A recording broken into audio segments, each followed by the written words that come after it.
All right, so today we are going deep on medical education in India. And I think most people would agree that it's a pretty complex topic. And, just to kind of get us started with something interesting here, did you know that in the U.S., almost 90% of the faculty that teach the basic medical sciences actually don't even have an M.D.? Wow. Yeah, it's pretty crazy, right? That's a really interesting fact. It really gets you thinking about, what does it really take to be qualified to teach medicine, Yeah, for sure. It kind of challenges some assumptions that we might have. Yeah.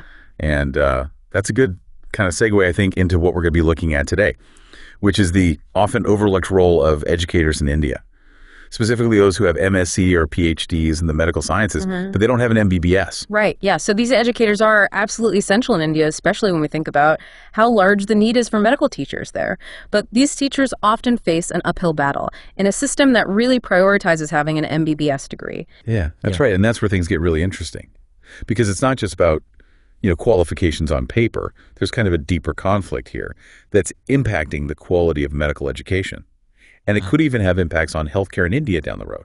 So let's get into it. So first of all, I guess the question is, what are the two main types of educators that we're talking about here? Sure. So in India, for basic and non-clinical subjects, you have essentially two paths to becoming a medical educator. One is the more traditional MBBS MD route, and the other is for people who have an MSc or a PhD in medical sciences. So essentially you have these two different paths, but what's interesting is that the structure is actually really similar, right? They're both following the same curricula, the same syllabus, and the same teaching methods. Yeah, you're absolutely right. So essentially, they're covering the same material, using the same teaching approaches, and yet there's still this idea that one is somehow more qualified than the other, simply because they have those letters after their name. Right, and that just seems kind of arbitrary, doesn't it? It really does. I mean, it's like saying a brilliant chef can't teach a cooking class because they didn't graduate from some fancy culinary school. Exactly. Their skills and their experience should really speak for themselves. And this reminds me of, when we look at the U.S., the majority of basic medical science faculty there actually hold MSc and PhD degrees. Right. Which again just makes you wonder, why is this MBBS degree so emphasized in India? It's a good question. So clearly being a great teacher is about a lot more than just having a specific degree. So what are some of the other qualities that make a really great medical educator? Well, of course you need subject expertise. Yeah. But beyond that, you also need, a lot of dedication, passion for the subject matter, and you need the ability to communicate that complex information to the students in a way that they can really understand.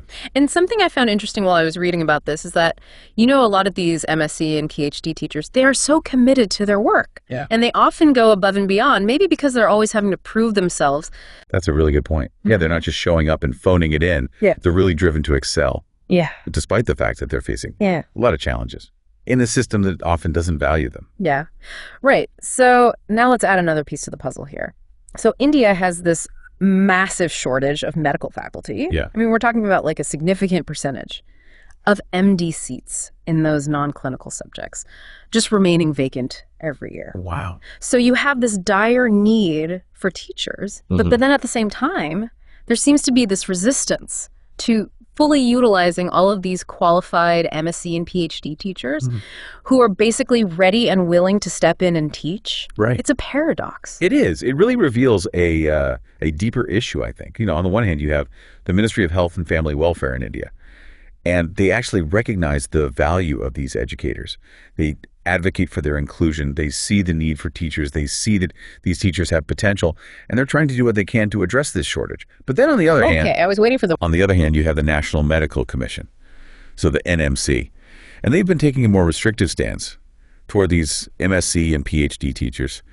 Their actions, their regulations, even their public statements sometimes seem to contradict what the ministry is saying. Oh, wow. So you're saying there's two major players in medical education in India, and they have these totally different views. Yeah. I mean, that just seems like a recipe for disaster. Yeah, it really creates a sense of confusion and uncertainty for everybody involved, but especially for those MSc and PhD educators who are kind of caught in the middle of all of this. So is this where this idea of academic apartheid comes in? Yeah, I think so. Because this conflict is not just theoretical, it's having a real-world impact on the lives of these educators and their careers. They're facing discrimination, hostility, and they're systematically being excluded from a lot of opportunities. So it really is like the system is trying to push them out rather than welcoming them in. That's got to be incredibly frustrating. When you're so passionate about something and you really want to contribute. Yeah, I can only imagine. You're passionate, you're dedicated, you're an expert in your field, and yet you're constantly hitting a wall. It really raises a lot of questions about whether this system is really set up to support the best interests of medical education and ultimately the health of the people in India. So I guess the big question now is, if this situation is really as serious as it sounds, what can be done to address this and to create a system that's more equitable for everybody? Yeah, that's the million-dollar question. Yeah. And, there are solutions. But in order to get there, we really have to be willing to challenge the status quo and recognize that the way things are currently is not really working for everyone. Right. So let's talk about those solutions. What are some of the ideas out there to create that more level playing field for everybody in medical education in India? Well, one of the most common sense proposals is to just have merit-based hiring. Get rid of these arbitrary caps on the number of M.Sc and Ph.D. teachers that schools can hire. Yeah, it makes sense. Just let the best teachers get the jobs, regardless of whether they have that MBBS or not. Exactly. Focus on what really matters. Yeah. Right? Do they know their stuff? Are they passionate about it? Are they good at teaching? Are they good at explaining things to students? Right. Okay, so that's one idea. What else is out there? Well, another idea that I've seen is to introduce some sort of standardized testing for all of the faculty positions. So that would be a way to sort of level the playing field. Yeah. And to evaluate candidates based on their actual knowledge and skills. Exactly. It takes away the focus on the degree itself. Yeah. And it puts the focus on, can you actually do the job? Right, because if you have a standardized test, then it doesn't matter if you got your training in one place or another. What matters is you pass the test. Right. So that's interesting. But we also have to think about all those M.Sc and Ph.D. teachers who are already working in the system. Yeah, for sure. I mean, those educators they've been doing this work for years. They've been teaching students. They've got so much experience. Tons of experience. Yeah. You can't just forget about them. So what happens to those teachers if there's this big shift towards standardized testing? Or, if suddenly everyone is saying, okay, actually, we're going to accept M.Sc and Ph.D. teachers now. Yeah, that's a really important point. We need to make sure that if we're going to make these changes, we need to have some kind of transition plan in place. Yeah. To protect the careers of those teachers. Yeah. Who have been, really holding things together. They've been keeping the lights on. They have, and they've been doing a great job. In fact, we should be using their experience to help mentor and guide new educators to make sure that there's a smooth transition. Yeah. And that, we're still providing really high quality instruction. Right. It's about continuity, right? It is. Okay. So we've talked about the teachers themselves, but I want to go back to that regulatory environment for a minute. Yeah. Remember when we were talking about the NMC earlier?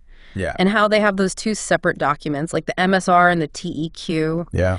And it just seemed like such a mess. Yeah, it is a mess. Those guidelines are constantly changing, and it creates so much instability. For qualified MSc and PhD educators, it makes it so hard for them to get a secure job and to really, build a career. It's like they're trying to build a house on quicksand or something. Like Yeah. the rules are constantly shifting. Yeah, and it makes it really difficult to address those core issues of fairness and equal opportunity because the system just keeps changing. It's like it's designed to maintain the status quo. And to prevent any real progress. And the people who are getting hurt the most in all of this are the students, right? I think that's true. Think about it. You're a medical student in India, and your teachers, the people who are training you to be a doctor, they're facing all this discrimination, all this uncertainty. How can that not have an impact on your education? Right. I mean, these teachers might be stressed out. They might be worried about their jobs. And that can't be good for the learning environment. Definitely not. And then on top of all of this, we have to remember that India desperately needs more qualified teachers. Yeah, we talked about that earlier. Over 80% of medical colleges in India are not meeting those minimum faculty requirements. 80%, that's huge. Yeah, it's a major problem. So we have this huge need for qualified teachers. We have all of these MSc and PhD educators who are ready and willing to teach. Right. But there's this resistance to change. There's like little ladies. People are holding on to this outdated belief system. And it's preventing India from, really developing its healthcare system to its full potential. And that's ultimately what this is all about, right? It's about people's lives. It's about their health. It's about making sure that everyone has access to quality care. You got it. And that's why it's so important to find a solution to this problem. It's crucial. We need to create a system that values expertise and dedication. No matter where people got their training, we need to put the needs of the students first. Okay, so we've talked about the challenges, we've talked about some potential solutions, and we've talked about why this is such an important issue. So what's the key message here? What do we want our listeners to take away from all of this? I think the main takeaway is this. We need to focus on teaching excellence. And, whether someone has an MBBS or an M.Sc or a Ph.D., it shouldn't really be the deciding factor. Right. Like, let's just get the best teachers in there. Exactly. It's about, looking beyond those letters after someone's name Yeah. and really seeing, okay, how good are they at teaching? How passionate are they about the subject? Do they really want to help those students succeed? Exactly. Because at the end of the day, it's the students who matter the most. Right. They deserve to have the best teachers possible so that they can go on to be the best doctors possible. Okay, so we've talked a lot about, the ins and outs of the Indian medical education system. But I want to leave our listeners with something to think about here. Kind of a bigger question to ponder. Okay, I like it. So here it is.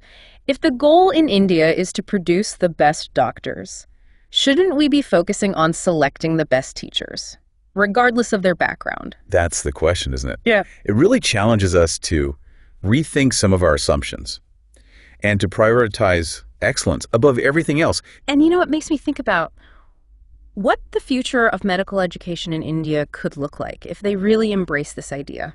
Yeah, it would be amazing to see a system that's driven by this diverse and dedicated faculty who are all committed to, training the next generation of doctors. Okay, so we've covered a lot of ground today, and I hope that this deep dive has given everyone listening a better understanding of how complex medical education is in India. Yeah, it's definitely more complicated than meets the eye. And I also hope that people will come away from this with a new appreciation for all of those M.Sc and Ph.D. educators who are working so hard to make a difference. They're the unsung heroes of the system, for sure. So to everyone listening, we encourage you to learn more about this issue, talk to people about it, share what you've learned, and if you feel strongly about it, maybe even reach out to your elected officials, because at the end of the day, the future of healthcare in India, it really depends on all of us. Thanks for joining us on this deep dive. My pleasure.